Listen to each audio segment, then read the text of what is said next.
No, I'm going to the next bit. I'm going to the next bit. Yeah. Asking for a friend. Training loads, you think? Yeah, because you talk about training loads. Okay. So should I do the? Yeah, Okay. I think you're on a roll with training loads. All right. Well, we'll do the intro at the end. Okay. What was I up to?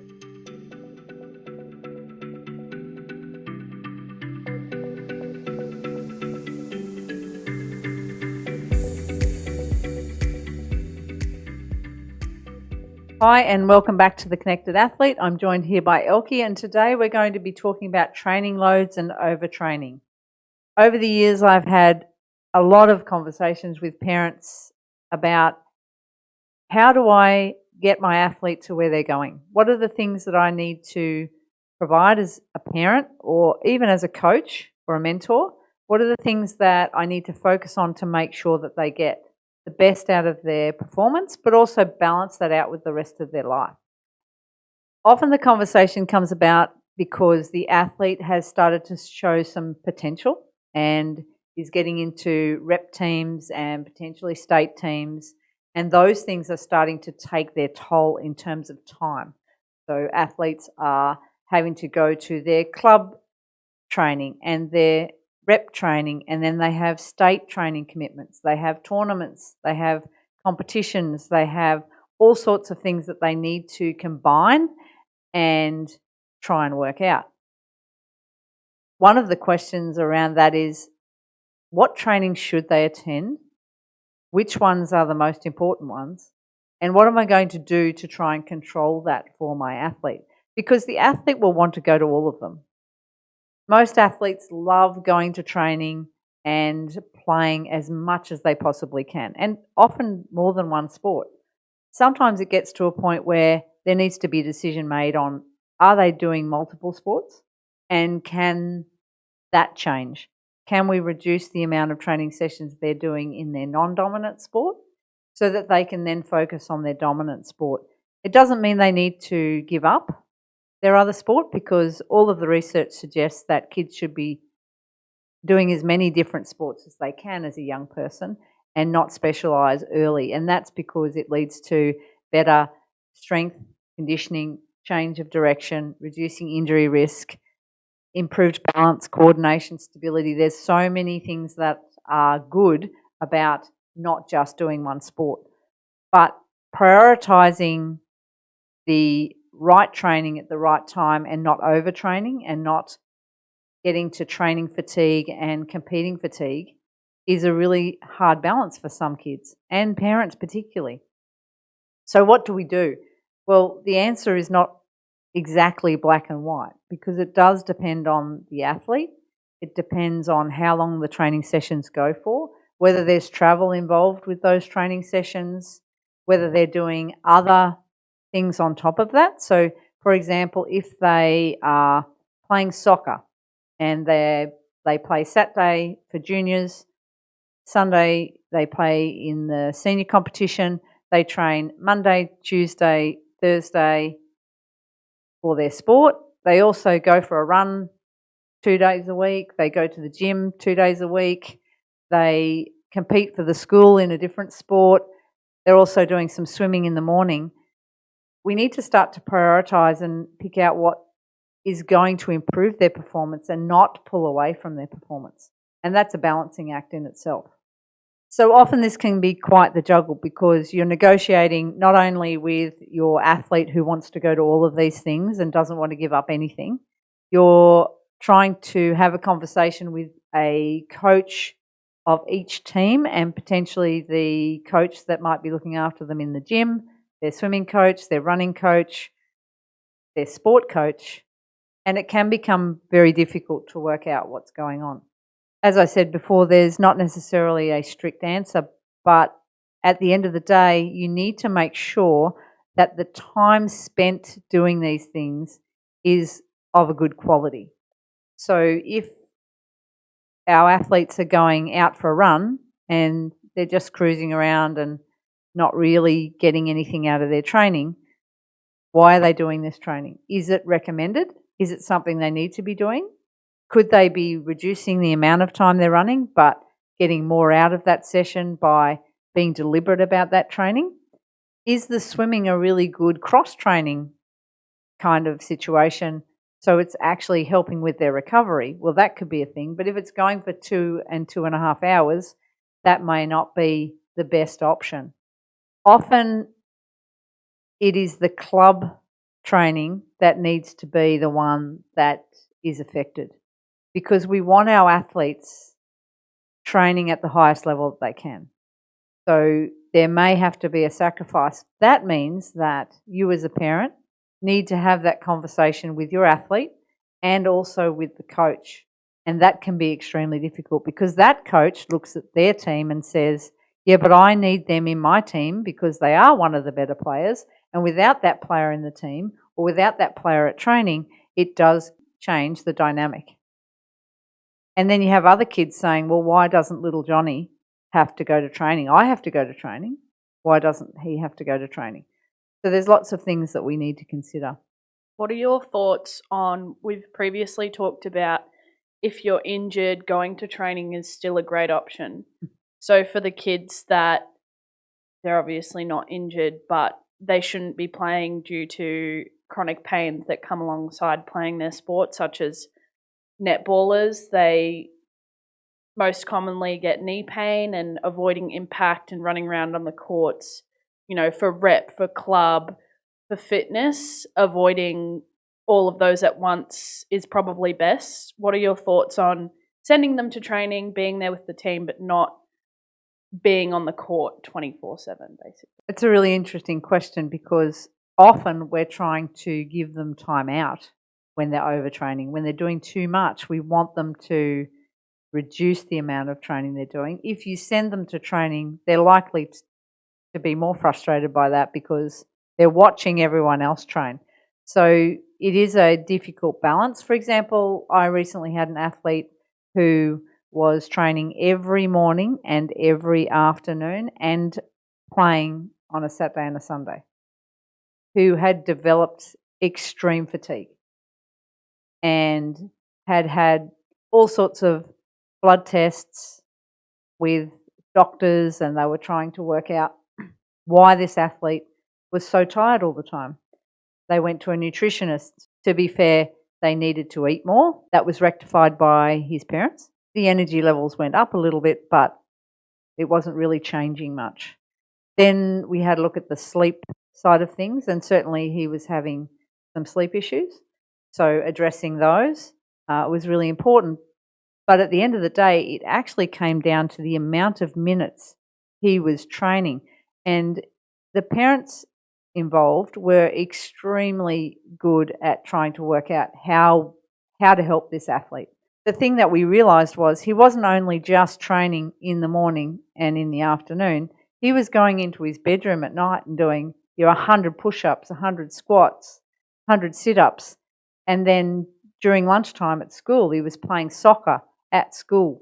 And so if you added up all of the minutes that he was doing in a week, he was having not one day of rest, not one day off his feet resting.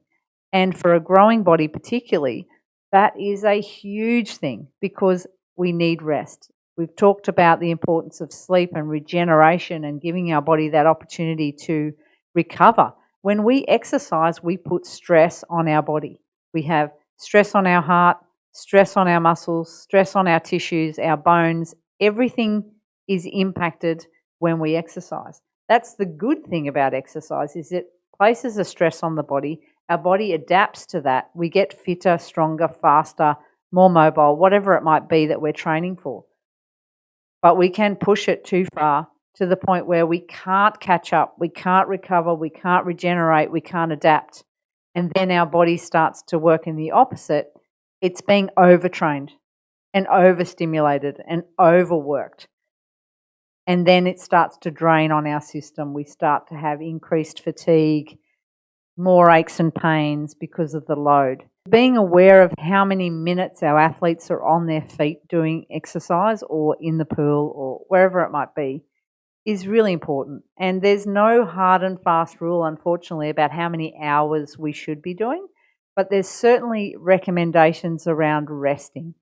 So having days where they don't do activity, at least one day a week as a minimum, is really important. That's the day to recover. That's a day when we prioritize not letting our body get into an exercise state that is detrimental to what's to come next.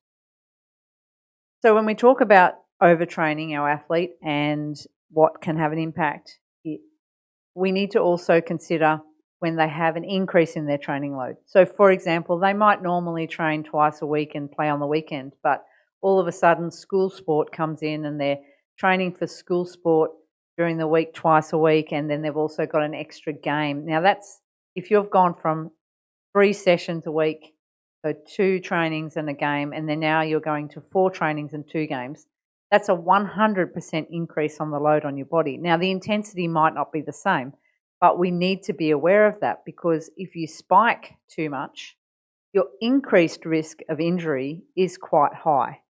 And the research shows that it's not necessarily the first couple of weeks that you will injure yourself. It's usually the 3rd, 4th or 5th week where your tissue has been under load and you haven't let it recover, and eventually it says, no, I'm not okay.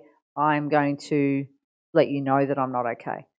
So being aware of those spikes in load are really important. And the general rule around load is, if you know that you're going to have an increase in your training time, so the amount of minutes that you train in a week, you should try and control some of the intensity of that. So gradually increasing the intensity in your sessions is the way to control a little bit of your load. So on the flip side of that, if we are training more and more, we need to make sure our nutrition is good, our sleep is good, that athletes look after their bodies to ensure that these injuries don't occur and they don't become ongoing injuries because their load is so high all the time that they just don't get that time to recover. Being aware of these things going into something like a tournament, for instance, so I can give a personal example here. Every year I go away to a tournament that goes for 2 weeks, and we play up to 8 games in 12 days. And that's a huge increase in your intensity and volume during that time, because most people train once a week, play once a week, and that's it. So then to go to almost 4 games in a week is quite a significant increase in load. So being aware of that myself, I try and increase the amount of sessions I'm doing in the weeks leading up to that. So I might look at, okay, I've got a tournament in 2 months' time. I need to be increasing the amount of load and the amount of time that I'm spending doing my sport, so that once I get into that tournament, I know I've done the minutes that I need to on my legs to actually get through that as injury-free as I can. Now, I'm a masters athlete, so that has its own challenges as well. So it probably is more relevant at my age to do that. The other part of that is being aware of how much you're doing to improve your tissue tolerance. For example, if I'm just going out and playing hockey and I'm not doing anything else, then that doesn't necessarily improve my tolerance to an increase in my intensity and time on the pitch. And what I mean by that is strength training and learning to be stable and symmetrical and powerful and strong. Those are the things that protect our body from training loads. And we see it all the time where our athletes will do a strength training program in the off season. They'll do a program in the pre-season, and then their season will start, and the first thing that they drop is their gym program. So they've increased their strength, they're moving really well, their power is improved, their stability is good, their change of direction is great, they've had great gains in the off season, and then it is the thing to go. The problem with that is they start the season really well, but if you don't maintain it at least, your tolerance to those loads reduces over the season because you're only doing your skills and the things that you need to do for your sport. You're not maintaining your strength, and strength is what keeps you from being injured. And I have this conversation with athletes and parents a lot about not dropping those types of sessions during the season. You are much better off keeping at least as a minimum one of those sessions a week to maintain those strength gains, those power gains throughout your season than you are going for a long distance run. And it has to be prioritised. And the important part is that you're getting the right advice during that season around continuing to do some sort of resistance training, some sort of structured exercise program throughout that season so that the next time the season rolls round, you have maintained your strength and hopefully increased it during that season so that the next season you build towards being stronger, more powerful, faster, and more resilient to activity for the next season and then the next season. What we see is that kids start the season really well. Over that season, it drops and they're almost back to where they were the season before, and then you're rebuilding them again. I think it comes down to muscle efficiency. So if your muscle is more efficient in producing power, meaning it's stronger, over the season, you won't get as tired during a game. We see it with our athletes recently who have started our strength program. They're saying how they feel fitter. And that can come down to because they're doing strength training and their muscles are more efficient. And overtraining is something that occurs because you can't tolerate the load. You can't tolerate the amount of times that every muscle that is being worked is contracting. There is that point at which our body says, I've had enough. I've fatigued.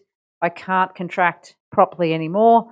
Then the load might change. It changes to a different part of the body or you get an injury. And it's as simple as that. If we are strong and our muscles are healthy and they are contracting maximally and being able to tolerate that for a long period of time, then our body won't be as injured. The flip side of that is that we recover more quickly because we can tolerate. So muscle soreness, whilst most people experience muscle soreness, and it can be a good thing, it means that you have stressed your body to the point where you have small micro tears in the muscle fibers, and part of the adaptation process and becoming more resilient to load is those muscle fibers repairing and being able to then adapt to that load and increase in size and increase in efficiency so that the next time you do that, you are getting a better outcome. I'm not saying that muscle soreness all the time is a good thing, but whenever you start something new or you're loading a little bit more, a small amount of muscle soreness is very good. It's saying you've loaded enough to get an adaptation, but it shouldn't be in every session. And those things should be guided by someone who is well qualified in strength and conditioning so that they understand what your body needs as an individual. I think a big question we ask our athletes when they come back to training after their first session with us is, did you get muscle soreness and was it symmetrical? So if they're getting muscle soreness on one side really, really bad in a specific spot, then we know there might be something up that we have to address. And that's exactly right. Asking people or asking our athletes how their body is progressing is really important. Also for them to understand how their body is feeling. For example, there's different things that can happen from overtraining. They can be tired all the time. That's a big one.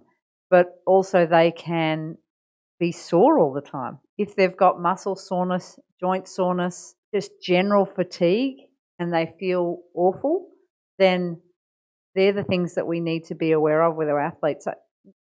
A lot of people use wellness apps to track athletes' mood and sleep and energy levels, soreness. They can be really good tools to identify when an athlete might be overtraining. And we certainly use them with our athletes in different ways.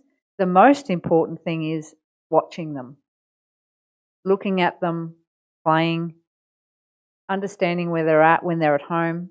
Are they more tired and cranky as teenagers?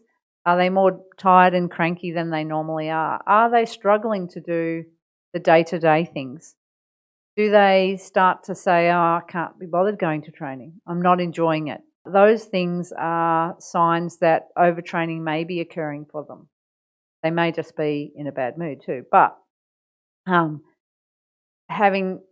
had athletes that are overtraining that just stop eating food because they just feel unwell all the time.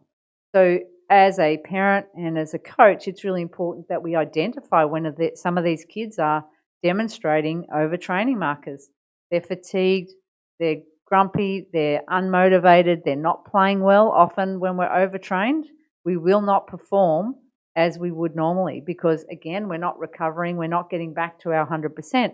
So then we're working at 95%, then we might be working at 90%. If we don't get that time to recover, we really do struggle to keep up that performance level.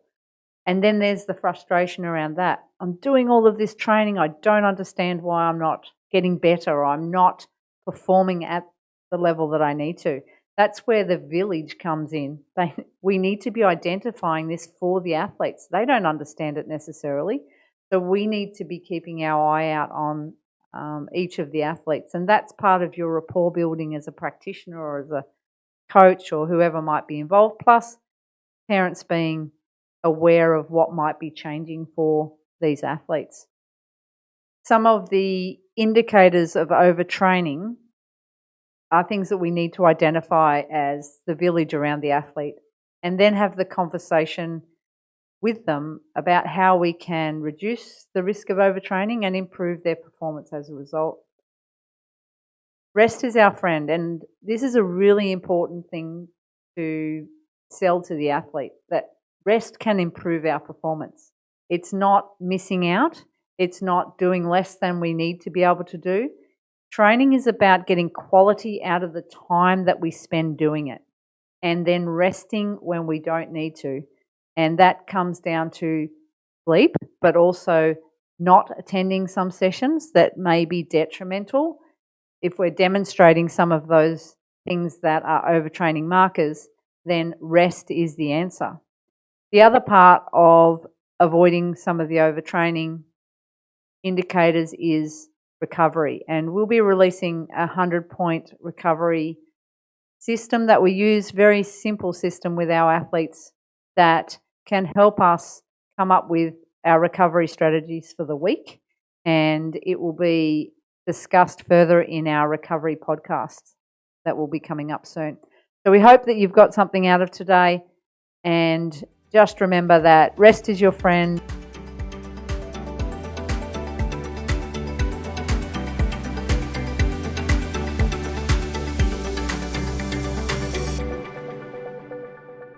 I just want to let people know that this podcast is based on a lot of experience in the industry and some of the conversations and questions that I've had throughout that career, and by no means is it specific advice, and you can take what you need from the information, and we hope that it starts to allow people to ask more questions or consider certain situations in a different way.